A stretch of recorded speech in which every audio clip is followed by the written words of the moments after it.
So let me introduce myself. This is Arpad from Index, and this is a special event because you might have been informed about. We started a cooperation with Aragas in order to work together, to develop together, and to make a global reach for the solution, which is about hazardous area classification, which is about delivers the EX level of safety compliance to all users. Aragas exists for gas hazardous areas, but I'll let you know that ARA dust exists as well, which is for dust hazardous application. Herewith, I'd like to introduce you Mr. Peter Vardai. He's one of our very nice clients who started to use Aragas many years before. And I asked him to make a short introduction about himself, and also I asked him to introduce us, let me say, a kind of demo installation with the software, how to use, how to apply, what are the pros and cons, and what is the outcome. Peter, it's your turn. Okay, thank you, Arpad. Welcome, everybody. I'm Peter Vardai, and I'm working for ExNB Certification Institute. And I'm using ARA Gas Plus about 4 years ago. And I used it for the most easy applications and also for very complex applications. Today, I would like to show you a demo, just an example, how to use the ARA Gas Plus, and I will show you just an easy application of it. So let me ask you one question. Yeah, sure. Do you believe Aragas is for a kind of global coverage, or you need some kind of special how to say knowledge attachments, knowledge of the local compliance? In what kind of legal environment is it usable? Yeah, really good question. Basically, I would say yes, it is for global application, since it is built on the IEC 60079-10-1 2015 standard, which is used globally. So basically, I would recommend to investigate what are the local rules, the country rules, and if it lets you use that standard, that 60079-10-1, then this application will help you as well. But it is really important to highlight that solid knowledge of the standard is required. Just to choose perfectly the parameters you use, and for that, the knowledge of the standard and also the knowledge of the technology you are preparing the hazardous area classification is sufficient. But this application will make the hazardous area classification really easy and really easy to use. Perfect. That was my intention with that question, because first of all, let me say that you are using, as far as I know, the 2016 version. There's already 2020 version, and yes, there are a few differentiations but as a global term, the 2016 version is fully usable. So there is not much difference on that. I appreciate. Let us start with the demo, if you like. Okay. Thank you. So you can see my screen. This is the the starting page of the software. You have to click here and click on the start, and I would recommend to use the open default database. So you will be able to use the built-in datas, what the software developers built in. I'm always using this. Sometimes I'm adding new datas, but this is a really solid base. So I would recommend to use this. So that's an important point. You can add parameters which you can store, which you can use later on. Yes, correct. First, you have to create a project. I will create a new one, which will be called, I would say, sample project 1. You can also type in a lot of parameters here, information about the project, which will be presented later in the report. But now I will just let it blank.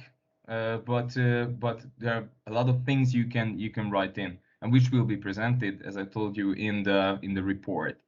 By clicking on the close, the project will be created.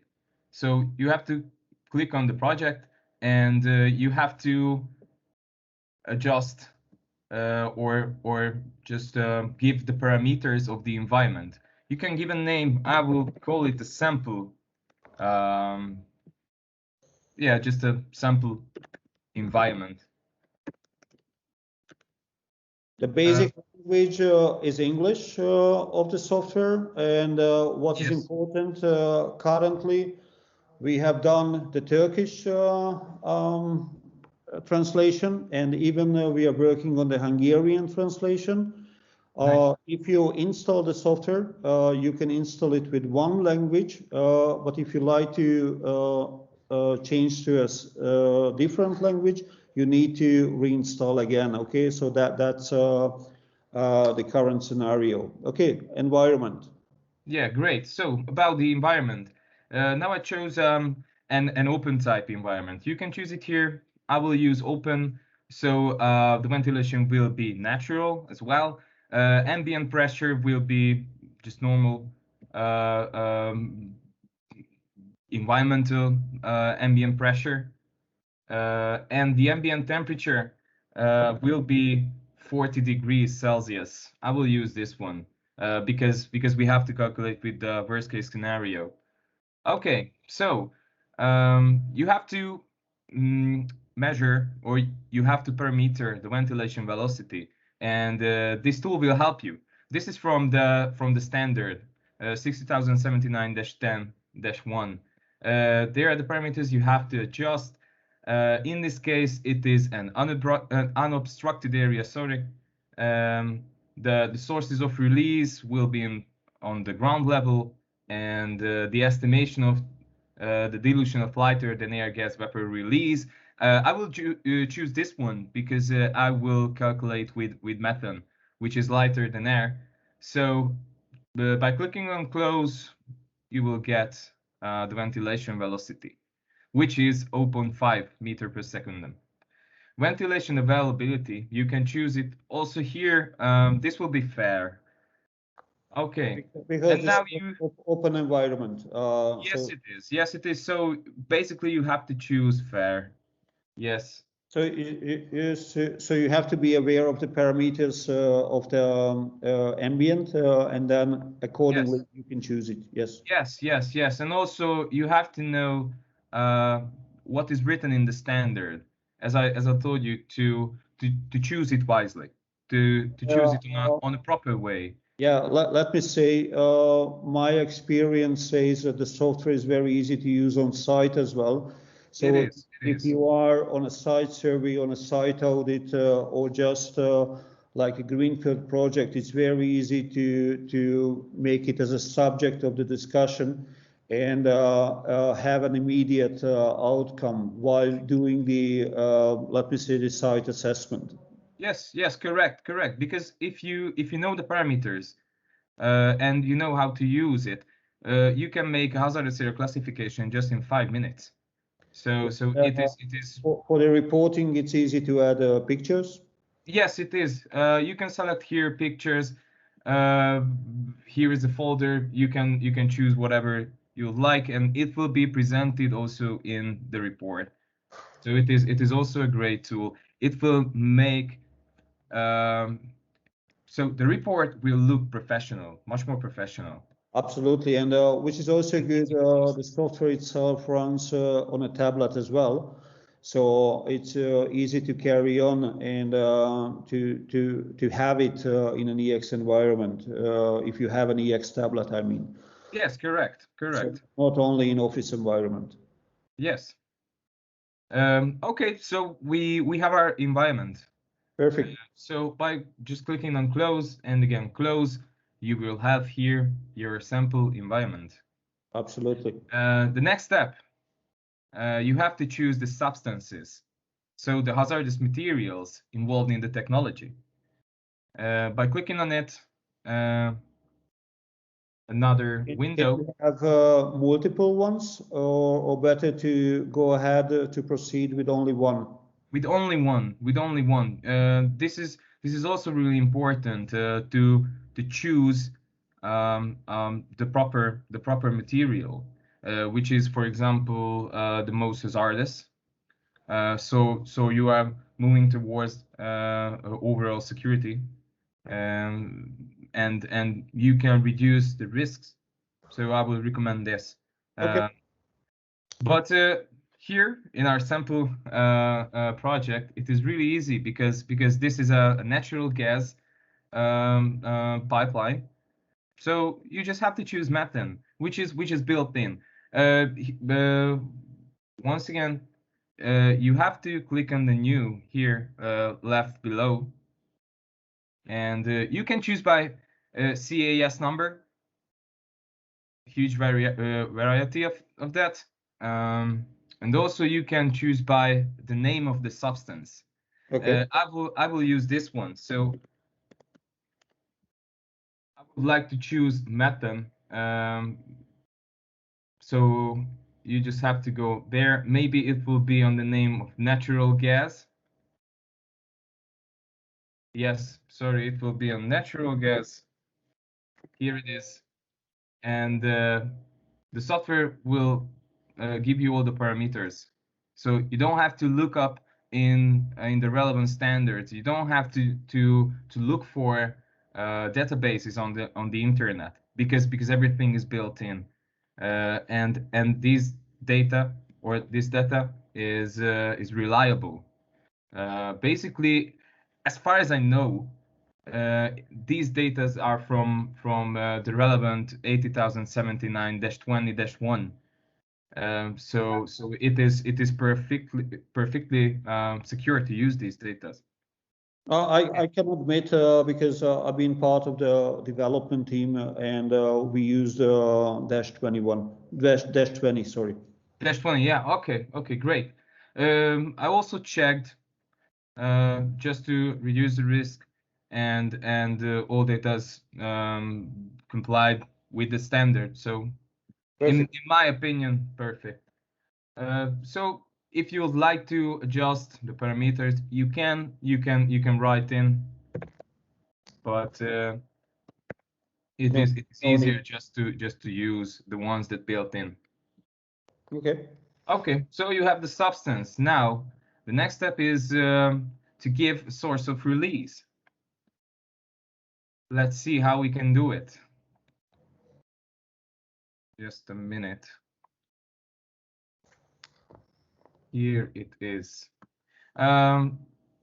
You have to click on the new tab, and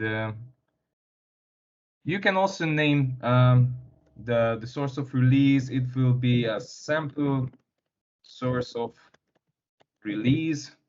I will name it like that. You can write a description. You can write the location of the source of release. It will be important because of the report. But now I will just skip these. Here you have to choose the physical state of the substance. As we know, it is 40 degrees and it is natural gas, so it will be gases. But you can find not other options, depending on the physical state of your substance.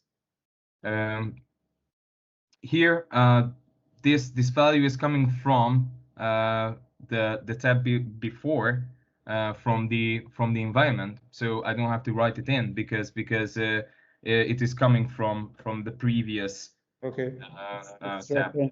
Yep. So here it was really easy. You just have to write these in, and then you can click on close, and you have your source of release. Really easy. The next step, you can give the fugitive emissions. Now I will skip these because in this case it is not important. So I will go on the releases. Okay.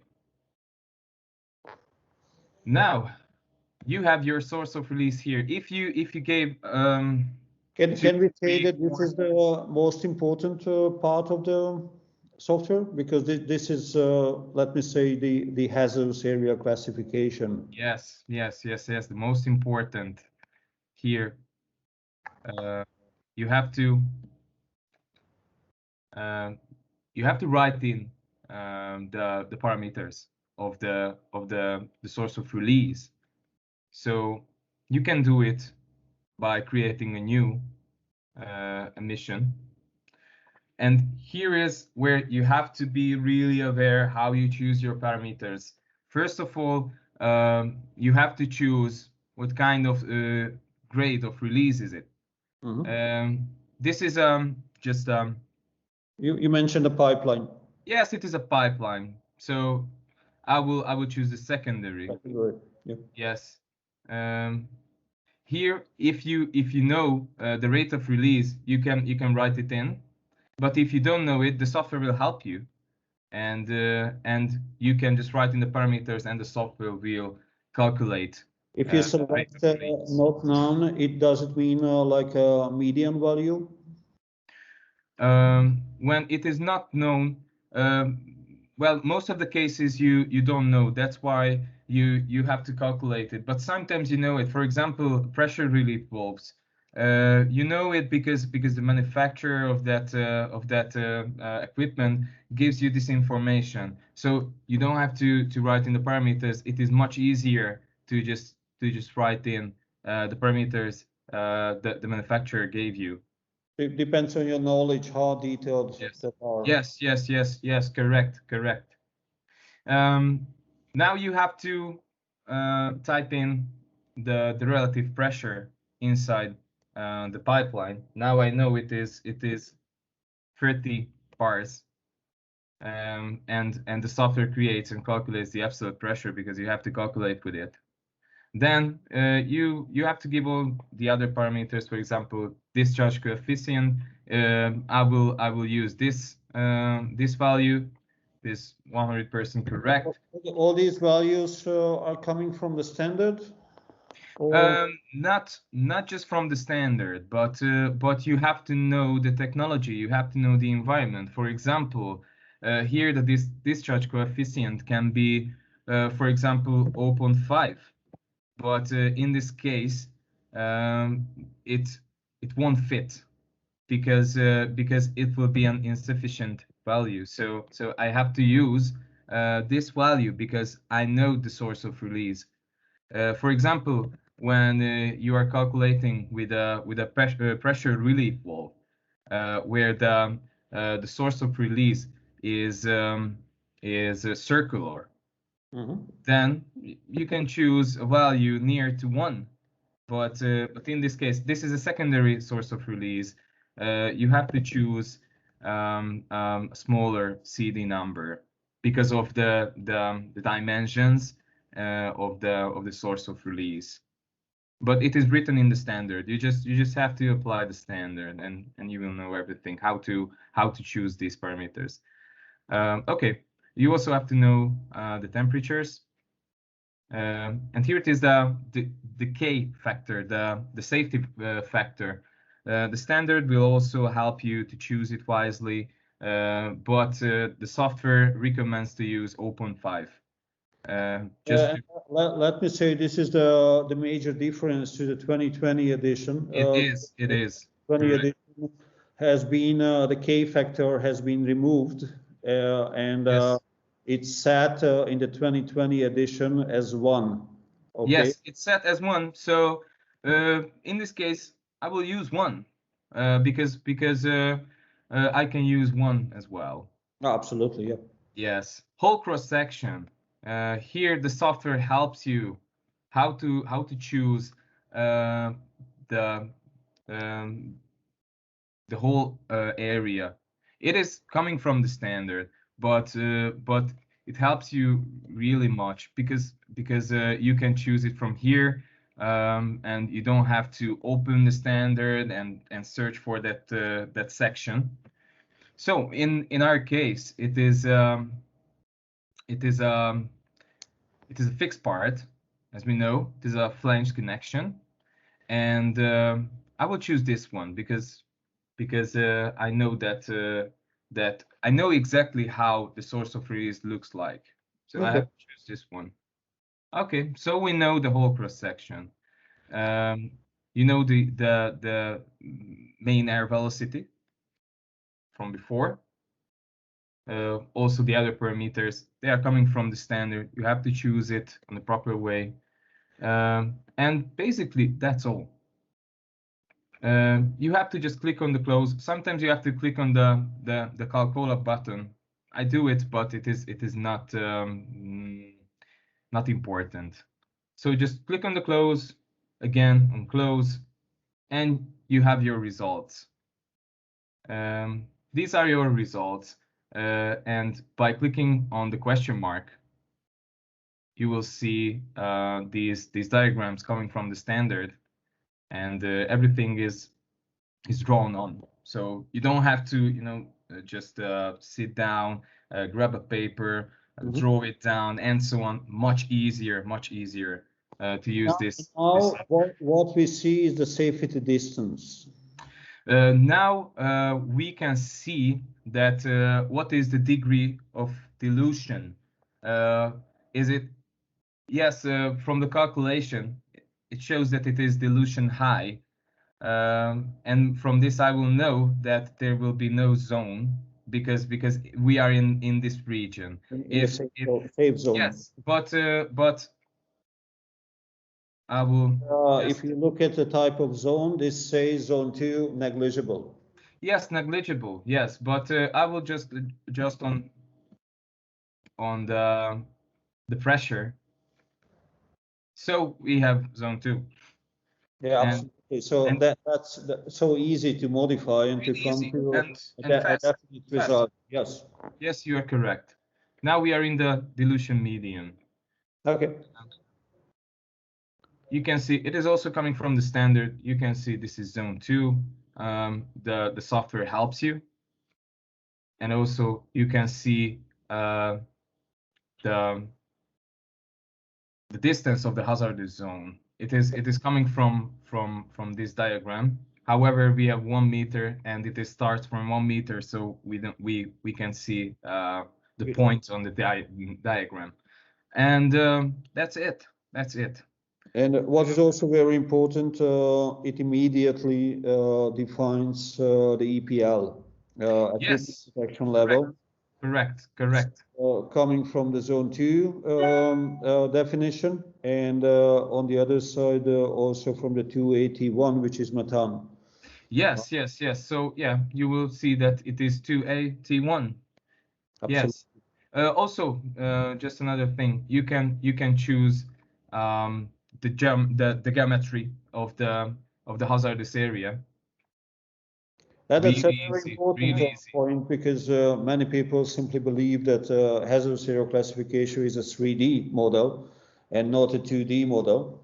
So it has widths, it has heights and depths as well. Correct. And here you can see your installation accordingly. Yes, and here you can see all the parameters. Absolutely. Yes, and also a drawing about the hazardous area.